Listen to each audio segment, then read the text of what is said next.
point scoring.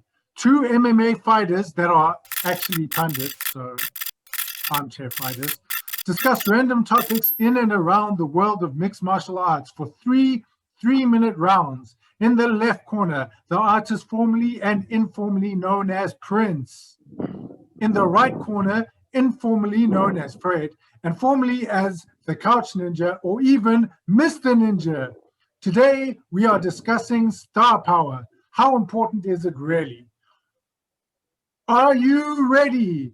First, arguing against star power is Prince. And here we go for 3 minutes. Your time starts now.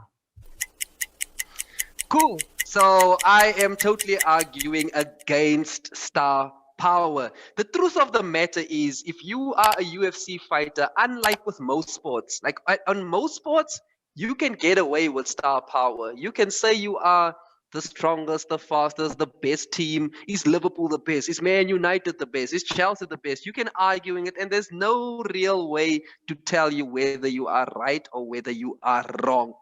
But in a sport such as the UFC, when you have the possibility of getting knocked out every single time you step inside that octagon, star power becomes a very small factor. Unless you are Conor McGregor and fighting your entire way throughout the featherweight division, knocking out Jose Aldo, beating Chad Mendes, taking out Max Holloway, taking out Dustin Poirier. Unless that is what you are doing, star power really means nothing. I mean, look at Conor McGregor even right now. He's starting to notch up a couple of losses, and the more losses he notches up, the lesser and lesser his star power becomes. So at the end of the day, victory is key. Success in the sport is key. Look at a fighter like Stipe Miocic. Very little star power, but he's been holding on to the heavyweight belt for so long. Can you forget about Stipe Miocic? No, you can't, because he holds the title in his hand. Right now, Dustin Poirier, not the biggest star power fighter, but he's on everybody's lips as we speak. You know why? Because he's the #1 contender right now. For as long as Khabib is away, at least that is. So, star power, it can get you into the door. Maybe like a Sugar Shane O'Malley, maybe like a Yair Rodriguez. We've even seen hype trains get hectically derailed, like a Paulo Costa, for instance. We look at who else? A couple of big names who came in. At some point, there was a guy. What was it? Sage, the karate guy, Sage Northcutt, who came in. Sage Northcutt. There was Mickey Gall. Mickey Gall came in at some point. These guys looked like Ben Askren, who came in. These guys looked like they had major star power, but one loss, two loss, three loss, and star power starts to crack like Humpty Dumpty the time he fell off a wall. All the king's horses and all the king's men could not put Humpty together again. So, yes, maybe you can argue in favor of star power, but you cannot tell me that star power is the thing that makes a star fighter. This is the UFC. It's real. You get knocked out, you're laying on the ground, like the fight we saw recently with Alistair Overeem. That bloody face will tell a story. Yes, you have a great history. All right, Yes, that's we know it. you are. Cool. That's your time. All right, are you ready? Cool. So this is Couch Ninja arguing in favor of star power. Your time starts now. All right. So, as you mentioned before, the best and most recent examples can be exemplified primarily in Conor McGregor, and then there's Ronda Rousey as well, right? So we can see that how these people have used star power to get inside their opponents' heads and create opportunities and money. So star power doesn't exemplify you from catching a beating, because like you said, every star can get beaten, and no one likes to see a star getting beaten too much or too savagely. But if you want to look at the greatest opportunity that Conor's star power got him, was when he fought Alvarez in his very first fight at lightweight. And he fought that fight and used his star power in every possible way to get gold, right? Compare that to Tony Ferguson that was in the mud fighting the toughest guys in the division before getting just an interim goal, right? So that's basically how star power can get you opportunities. If you want to look at Ronda's star power, she basically pioneered MMA in terms of breaking the seemingly impenetrable wall of misogyny that is the UFC, right? Up until 2013. Unfortunately,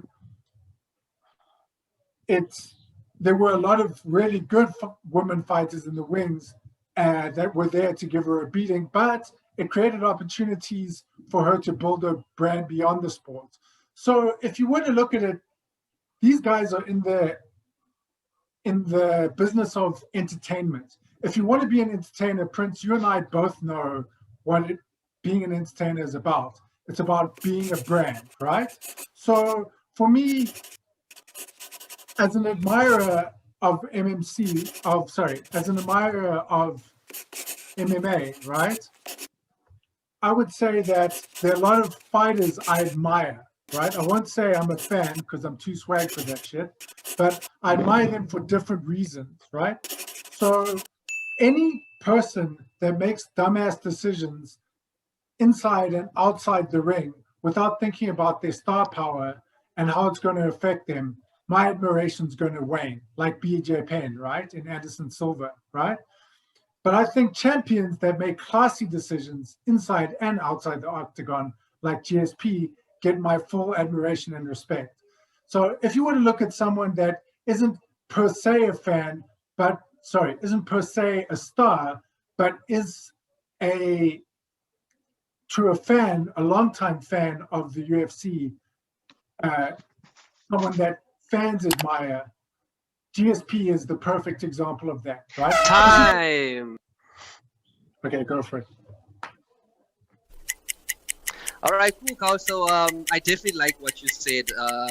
The truth of the matter is star power is what has built the UFC financially. I mean, that and good fights. You've got to have good fights.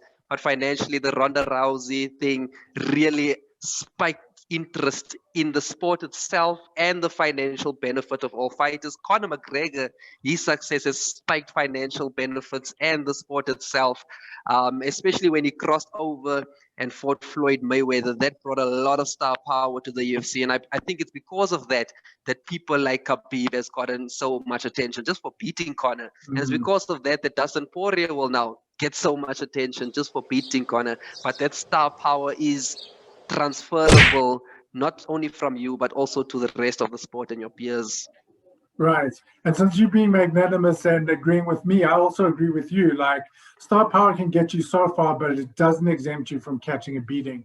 And I feel the more beatings you take as a star, the more your star power wanes, right? But it also depends how you behave before the beatings and after the beatings, right?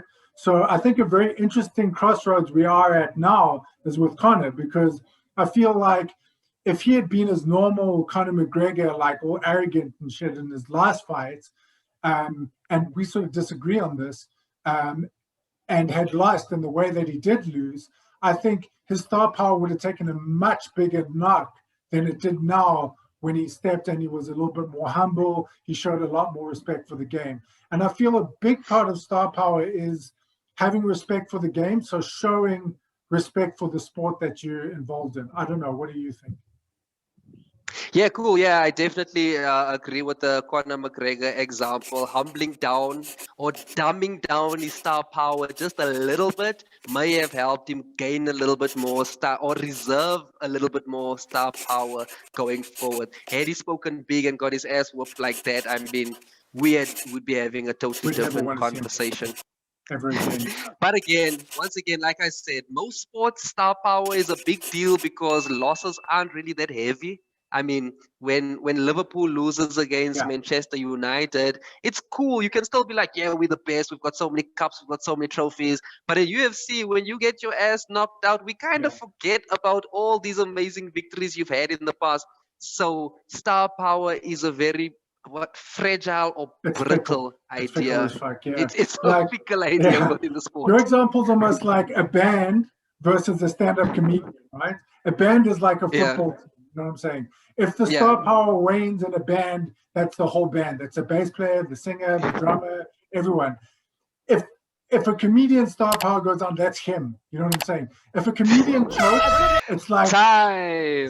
okay, okay, well, yeah, that's it. Guys, thanks Yep. for watching our new segment. We're trying it out. Let us know what you think in the comments. But this is a segment that we're trying to get to you at least weekly, or if not fortnightly. So we want to bring up plenty juicy topics for you guys. But you guys also, please hit us with topics that you want to see us discuss. And even hit us up if you want to be a guest. I mean, we're still growing. So let us know if you guys want to be a guest and join in the debate. We'll be happy to have you.